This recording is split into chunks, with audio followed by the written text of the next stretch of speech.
I'm Sarina Fazan, taking a risk, making a difference, and changing the course of your life. Remarkable stories from people defying the odds. You're listening to On the Record. Hi, everyone. It's Sarina Fazan, and thank you so much for joining me. This is a milestone moment for me because I am so proud, humbled, flattered, all that stuff, to introduce my first sponsor for the podcast, Marc Marino. He is a financial advisor with Edward Jones, and he's sponsoring my first sponsor. For Let's Spread Kindness. Oh my gosh, thank you so much. Okay, so Marc, you have to tell us about you, and you are sponsoring the whole arm of Let's Spread Kindness. Why are you doing it? It's worth it. It's awesome. It's the goal of what you want to do is awesome, right? The whole helping the community, being there for other people is just, you can't beat that. So. Well, I am so, again, I use, humble, flattered, all of those words, and I can't tell you how much I appreciate it. But I really, really, really do believe that people in the community can make a huge difference.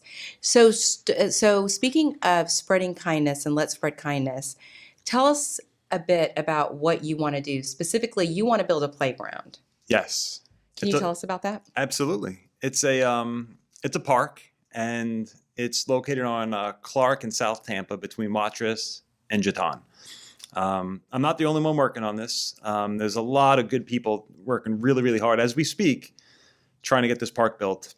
So basically the city said, we'll give you the land, we'll get you the permits, everything you guys need to get the park started except for the money. And now they've even gotten to the point where they said, we're going to start building it for you guys. And, we'll help you with the fencing and some other small stuff, which is awesome. So the kids will have at least a place to go and run around and not have to worry about cars running them over. So I think it's necessary, especially where we live. The concentration of young kids is super high there, and they need something like this. So we're trying our hardest to get this done, and hopefully I'm confident it'll get done. I just don't know what the time frame will be. So.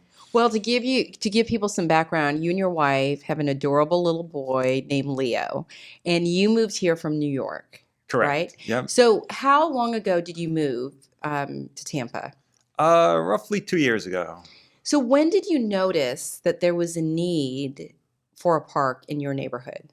It was almost instant. It really was. We went to a fundraiser when we first moved in to raise awareness for the park, and just so many people were there with their kids in the neighborhood, and they showed up, and I met a lot of good people like Erica Mallon and Guido. We met there, and these are two people that have been working really hard for the last year and a half to make sure this park is at least on everyone's radar and moving forward. So instantly I saw the community wanted it, right? We knew they needed it. There was just kids everywhere. It's really just amazing to see all these kids running around on a block. So I knew instantly. So I'd been putting some time and effort. I really want to see this done. So I think like I said, I think we'll get it done. Hopefully sooner than later, though. So I have so many questions. So Marc, how did you find the location, though? And how did you know that this location would be appropriate for a park? Right. The city had this location in mind prior to me moving here. So that was already done. There was a lot of good people prior to me moving here that was actually working on this project, trying to get it forward, too. So that was one thing that was done. The location was there. It's unused land at this point. It needs to get developed. It's next to some tennis courts. The tennis courts are next to baseball fields, and then there's just this empty area of just grass. Right, you got a couple benches, but it's prime location for a slide and some swings and hopefully maybe even some splash pads. That'd be pretty cool. I know, that would be awesome. Right. So you said that this park could potentially serve close to 60 to 100 kids or families, right? Easily, within a block or two. Easily 100 kids. So once, to me, it sounds like, of course, amazing, but also a massive undertaking. Do you feel that people who do want to do things like this should not see it as so daunting, for lack of a better word, like things can get done? It can get done, right? You just have to focus on getting little steps done at a time. Right. I don't have a lot of experience with stuff like this. So to me, it's a learning experience, too. But I'm understanding that it is a process. Right. I'm sure if we waited, give the city 10, 12 years, they can do this all on their own and have no one pushing them to do it.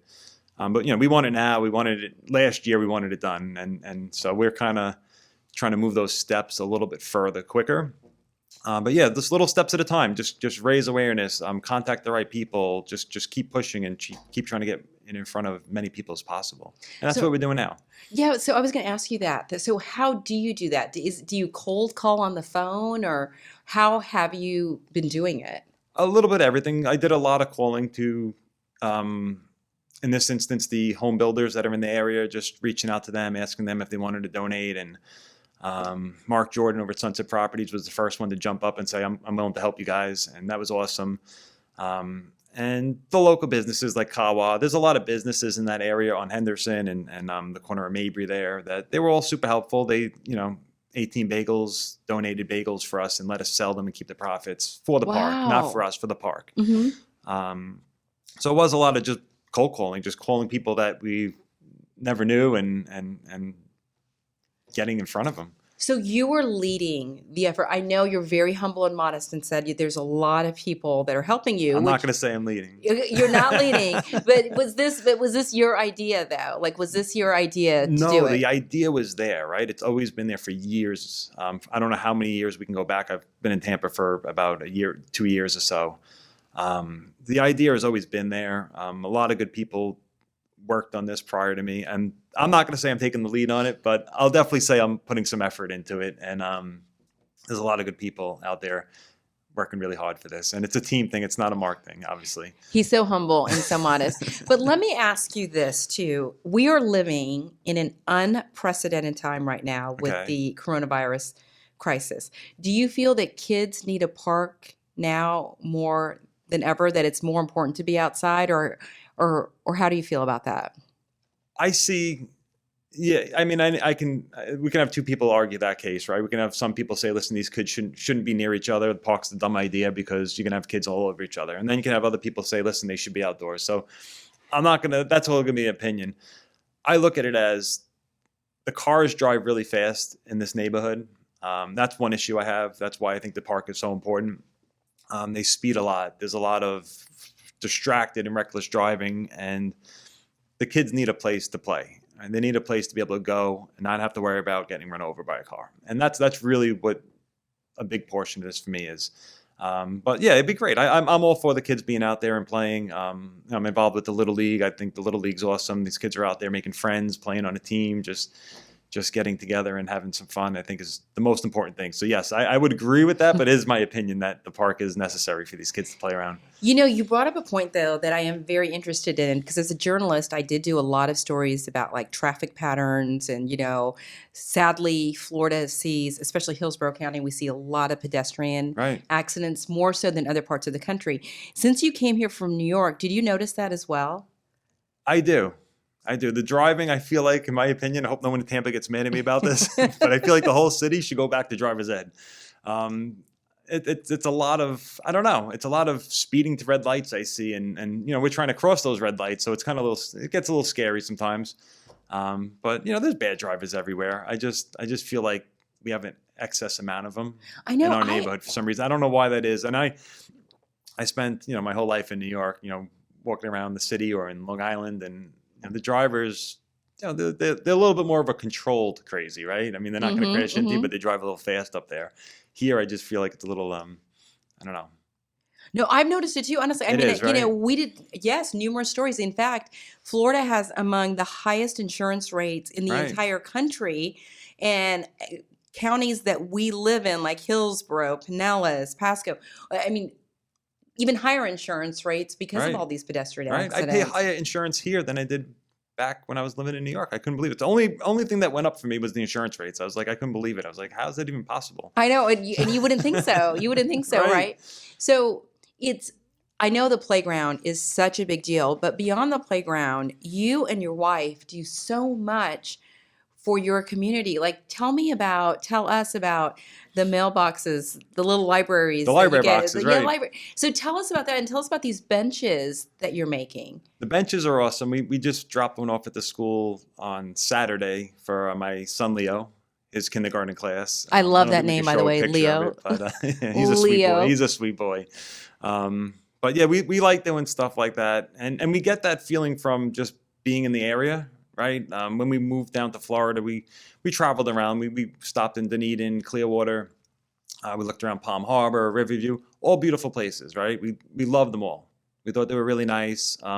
We got to South Tampa, and it was, equally as nice, but it had more, in our opinion, that thing you can't touch, like the community feeling and just people caring about each other and the neighbors and all that other good stuff, which is really important for us. We're a young family, and we wanted that specifically for our kid, Leo. So we like doing stuff like that, and to make sure that atmosphere stays there. We're not just absorbing it and leaving it. We like to absorb it, which we've been doing. We love it. That's why we love it here.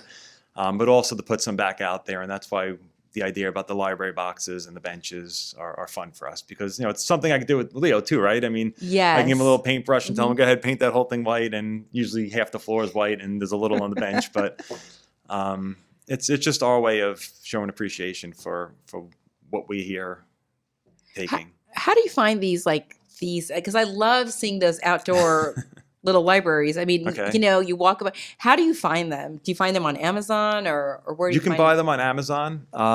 Ultimately, you want to make sure it's from the company Little Free Library Box. I mean, listen, a library box is great. Whether you get one from Little Free Library or just build your own and put it out there, people can use the books. It's great. We use the Little Free Library brand.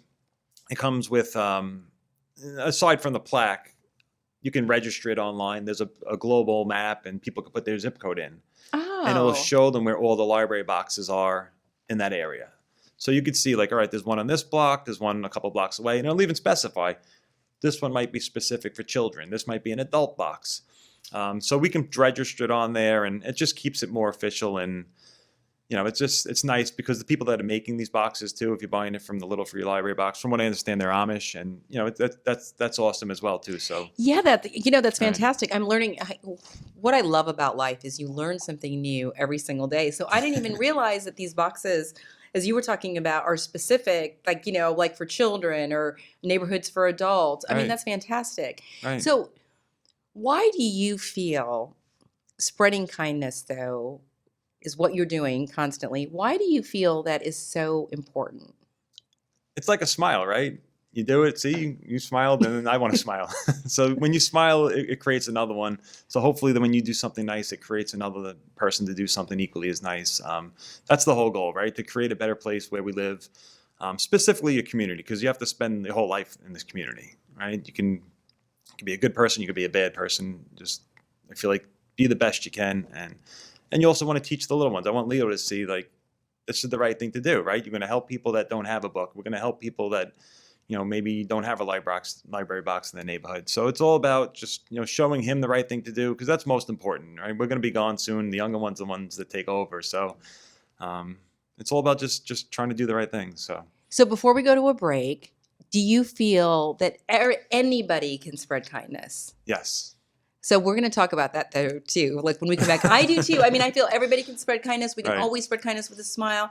But I want to talk more about the efforts that you are doing and the advice, and especially coming from a financial advisor background, I feel like you can give us some great advice on how we can I help. hope so.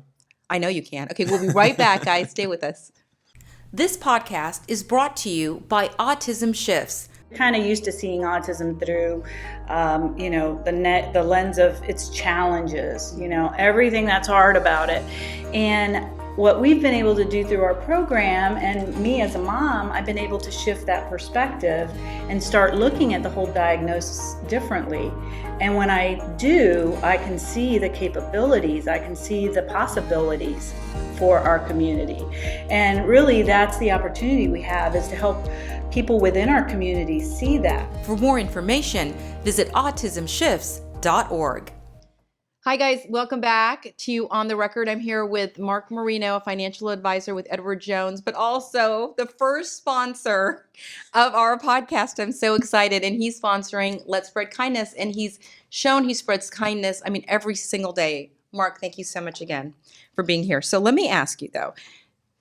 I know, throughout life, everybody's worried about money and, saving money. But right now, during this and I use the word unprecedented time because it truly is, What advice though? Like you're trying to get a playground built. You're establishing these free libraries. How can people help if if they don't have that much to spend? They can communicate and spread the word to other people. That's always a huge plus, right? One of the biggest problems we're having with the park is not a lot of people know about the park and what we're trying to do. And the more people that know about that, the better. So maybe posting something on Facebook, maybe telling your neighbor, hey, do you know about the park over down on Clark Street? Something like that is a cost-effective way to get word out. And I think that's super helpful as well. So that's one thing people can do. I mean, Do you feel like a lot of companies and a lot of corporations like you, of course, there's a lot that are taking a huge financial hit, but there are a lot of companies that are doing well and that may have the money that they do want to spend on something like this to spread kindness, to help children, to help people. But how do you reach those people? I mean, what do you do? Do you call? I mean, and how do you do it? What advice would you have? just reach out to them. Most corporations, most businesses, they have departments that'll handle stuff like this. Just reach out to them, explain to them what you're trying to do. Be very clear what it's about. Let them know it's in your neighborhood as well, because that'll get their interest almost immediately. Oh, that's fascinating. Let them know it's in their neighborhood. These are the people shopping at your Publix. If you're calling Publix, listen, these are the people, they're your customers. They're trying to build this park. They need your help. They at least need your attention, reaching out and just communicating to them, because they don't know about it and they're not going to call you, obviously, if they don't know about it. So you at least have to start the conversation with companies or people. You know what, though, you bring up such a great point. So do you have advice on choosing exactly which corporations you reach out to? If you have that problem, it's a good thing, right? If you can just pick and choose who's going to give you money to complete a project, that's a great problem to have. We're on the opposite end of that problem, where we're trying to reach out to as many because we need more to give more. But yeah, I mean, if you have the ability to say, listen, I have these 10 companies willing to give us X amount of dollars, we could pick 5 of them and leave the other 5 out. Yeah, of course, maybe we'll pick the 5 mom and pops and leave the 5 public ones out. So if you can come across that's a good problem to have. So if you're reaching out to a big corporation, and we talked about Publix, which is right. Publix is great, right? They give so much back to the community. But how do you find who to call? Do you look up the marketing person, or who would you recommend to look up? If I was going to approach Publix, I would walk into maybe the local store, talk to the store manager, and he'll give you good direction on maybe human resources or the marketing department or something. They would probably direct you to the right person, to who to talk to. You know what? Honestly, I wouldn't. No, but that's great. Right. That's great. So just walk in to your local big store, Just walk in, right? And ask. What about reaching out to mom and pops? Like smaller businesses, to me seems a bit easier, right? Because they're more approachable, but they may not have the excess. But some of them might. So you just have to talk to them all, and if they can give, that's great. If they can't, I'm sure everyone would if they could, right? Absolutely. So. Well, it was interesting when you talked about the bagel shop. And what was the bagel shop again? Because I want to give them another plug. 18 bagels. So they gave you the bagels to sell in hopes for raising the money for the park. They gave us bagels and cream cheese, and I think there was like orange juice and drinks and stuff. And they set up a table, and it was basically, you want a bagel, go up, tell them what you want, and make a donation. So it was really nice. Kawa, I believe, was there. Kawa had offered coffee. We'll provide the coffee. You guys keep the money for the donations. And 100% of it goes to the park. We're not keeping anything as far as administrative fees or anything like that. Everyone's just doing the best. So we plan on having another one of these in the future, FYI. I know you're probably going to ask me that. Yeah, and absolutely, and we'll be there. So, okay, so if you have a group of people, for instance, like with the park, that want to build a park, or do you have to establish a special account, like a bank account and all of that stuff? I mean, do you need to protect yourself? Yes. You definitely want to have a separate account set up, a charitable account, like 503c or something, to make sure that people are giving not to you, they're going to the cause. Plus, when it's going to a charity, it's a tax deduction for the person making the donation. So you have to have that set up. In this case, the city has one set up for us.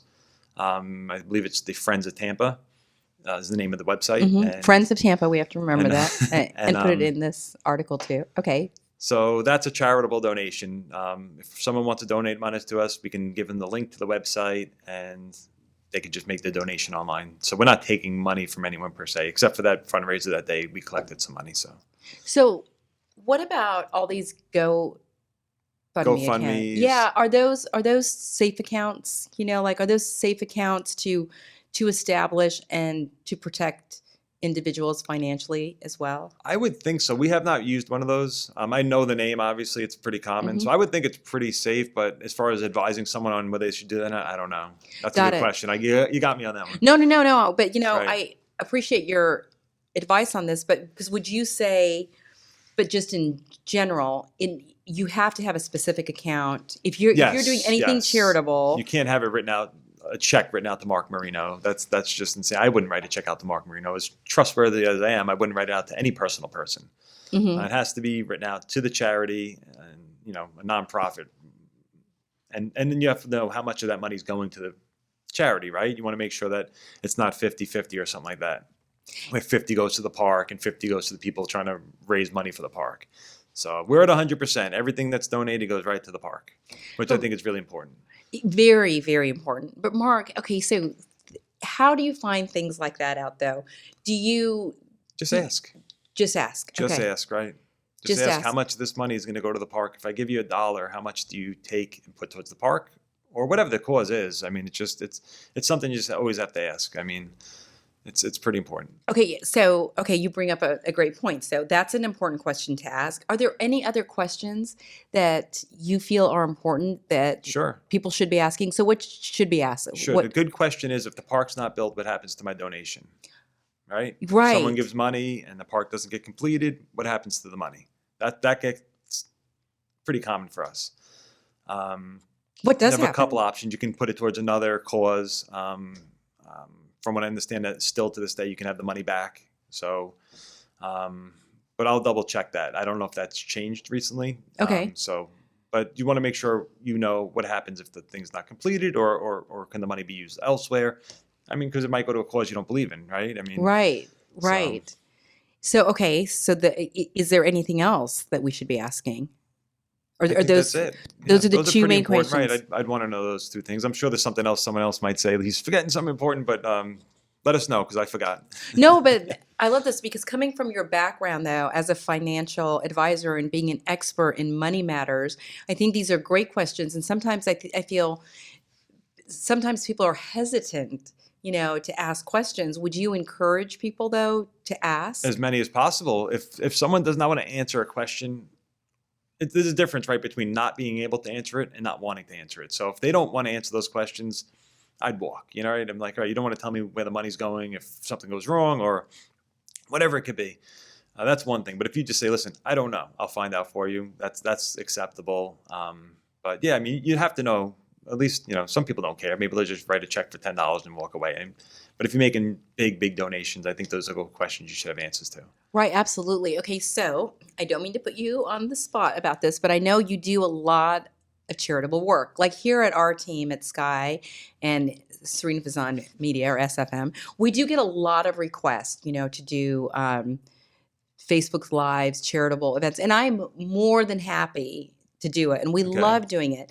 But is there something that we should be checking too? Like, is it good if it's a .org or, and I should know this too as a journalist, but all of No, this is maybe- new for me too, I would maybe just look at the person that's doing, you know what I mean? Like, who's asking for the money, right? Is it someone that's done this 20 times and just never handed over the money to another charity? Maybe you want to know that today, right? Maybe understand who you're working with. That's always important too, right? So follow So- your gut instinct too. Gut is good, right? I like the gut. I trust the gut more than anything sometimes. So I like the gut feeling. It's usually, it's a good indicator. So let me ask you this, and I don't mean to shift gears, but you are a financial advisor, and I do know that because of compliance issues, I can't ask you specific questions, which I would love to ask you.